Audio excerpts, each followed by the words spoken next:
नमस्कार बंधुरा कुकुर शिखा रान्नाघरे सकलके स्वागत।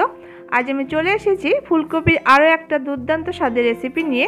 एकदमई नतून स्वादेर एकटी रेसिपि, भात रुटी परोटा सबकिछुर साथे दुर्दान्त खेते हय। এইভাবে অবশ্যই একবার খেয়ে দেখবেন, আশা করছি আপনাদেরও খুবই ভালো লাগবে। যদি রেসিপিটা ভালো লাগে তাহলে লাইক করবেন, শেয়ার করবেন, আর চ্যানেলটি ভালো লাগলে চ্যানেলটি সাবস্ক্রাইব করার অনুরোধ রইল। তাহলে চলুন শুরু করা যাক। এখানে আমি একটা মাঝারি সাইজের ফুলকপির ফুলগুলোকে ছুরি দিয়ে কেটে এইভাবে করে ছোট ছোট করে কেটে নিয়েছি। আর এর সাথে আমি দুটো বড় সাইজের আলুকে এইভাবে ডুবো ডুবো করে কেটে নিয়েছি। আর এখানে আমি এক বাটির মতো সয়াবিন নিয়ে নিয়েছি। এরপর কড়াইতে একটু গরম জল বসিয়ে দিয়েছি, তাতে আমি সয়াবিনগুলোকে দিয়ে সয়াবিনগুলোকে একটু সেদ্ধ করে নেব। সয়াবিনগুলো দেখুন মিনিট 2-3 সময় ধরে সেদ্ধ করে নিয়েছি। সয়াবিনগুলো দেখুন ফুলে গিয়েছে অনেকটা। এরপর আমি জল থেকে তুলে নেব।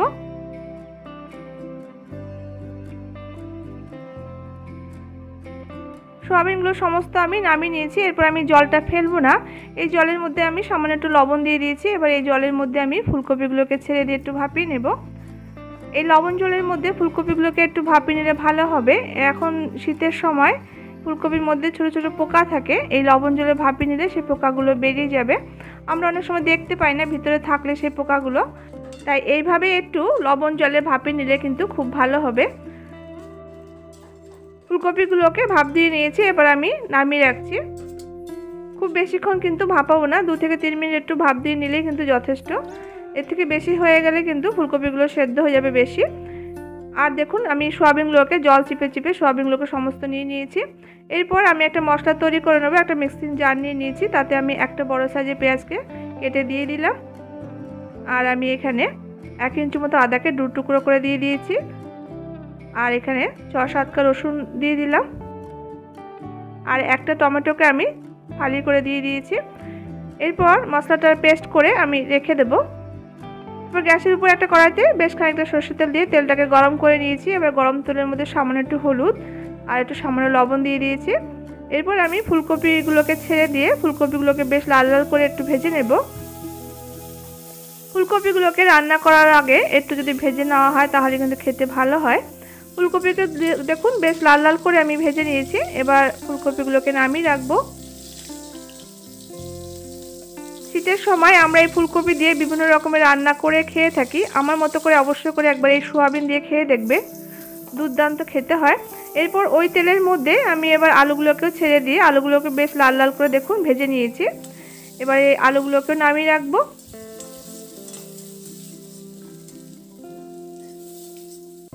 এরপর আমি আবার একটু সরষের তেল দিয়ে দিয়েছি। তেলটা গরম হয়ে গেলে এবার আমি সয়াবিনগুলোকেও ছেড়ে দিয়ে সয়াবিনগুলোকে বেশ লাল করে একটু ভেজে নেব। সয়াবিনগুলোকে দেখে মিনিট 2-3 নাড়াচাড়া করে বেশ লাল করে একটু ভেজে নিয়েছি। এর থেকে বেশি কিন্তু আর ভাজবো না। আমি এবার সয়াবিনগুলোকে নামিয়ে রাখছি। এরপর কড়াইতে আবার আমি 1 টেবিল স্পুন পরিমাণ সরষের তেল দিয়ে দিলাম। এবার তেলটা গরম হয়ে গেলে আমি 1/2 টিস্পুন জিরে দিয়ে দিয়েছি, একটা তেজপাতা দিয়ে দিলাম। এবার জিরেটা একটু ভাজা ভাজা হয়ে গেলে আমি যে মশলাটা বানিয়ে রেখেছিলাম সেই মশলাটা এখানে দিয়ে দিয়েছি। আর মিক্সি দেওয়ার সামান্য একটু জল আমি এখানে অ্যাড করলাম। এরপর মশলাটাকে একটু নাড়াচাড়া করে নেব। মশলাটা 2 মিনিট একটু নাড়াচাড়া করে নিয়েছি।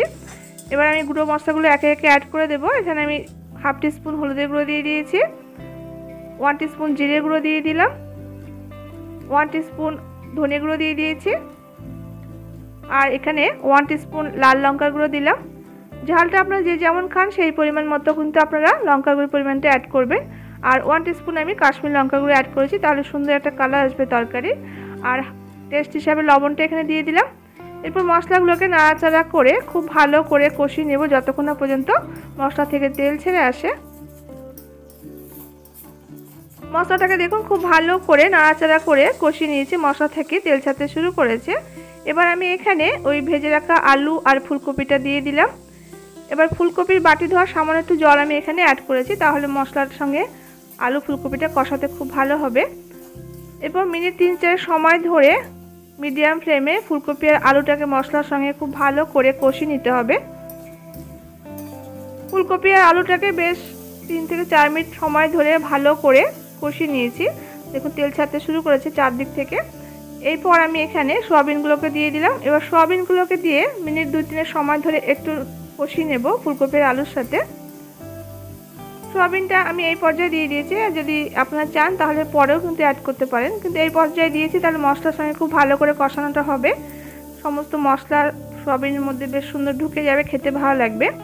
খুব ভালোভাবে আমি সোয়াবিনের সঙ্গে আলু ফুলকপিটা কষিয়ে নিয়েছি। এরপর আমি এখানে জল অ্যাড করে দিচ্ছি। সোয়াবিন আর ফুলকপি আলুটা যাতে ডুবে থাকে সেই পরিমাণ মতো এখানে জলটা দিতে হবে। জলটা দিয়ে দিয়েছি, এবার একটু নাড়াচাড়া করে নিচ্ছি। এরপর আমি ঝোলটা ফোটার জন্য অপেক্ষা করব। ঝোলটা দেখুন ফুটতে শুরু করেছে। এবার আমি এই পর্যায়ে 3টে কাঁচা লঙ্কা অ্যাড করে দিলাম। এরপর একটা ঢাকা দিয়ে 7 থেকে 8 মিনিট মতো লো ফ্লেমে একটু রান্না করে নেব। 8 মিনিট পর এবার আমি দেখে নেব।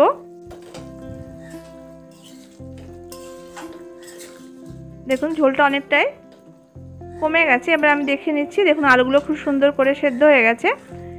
এরপর ঝোলটাকে গাঢ় করার জন্য হাতা দিয়ে এইভাবে করে 2-4টে আলু এইভাবে করে ভেঙে দিলে কিন্তু ঝোলটা গাঢ় হয়ে যাবে। দেখুন এইভাবে করে হাতা দিয়ে একটু চাপ দিলে দেখুন আলুগুলো খুব ইজিলি ভেঙে যাচ্ছে। এরপর একটু নাড়াচাড়া করে নিচ্ছি। রান্নাটা আমার প্রায় শেষের দিকে।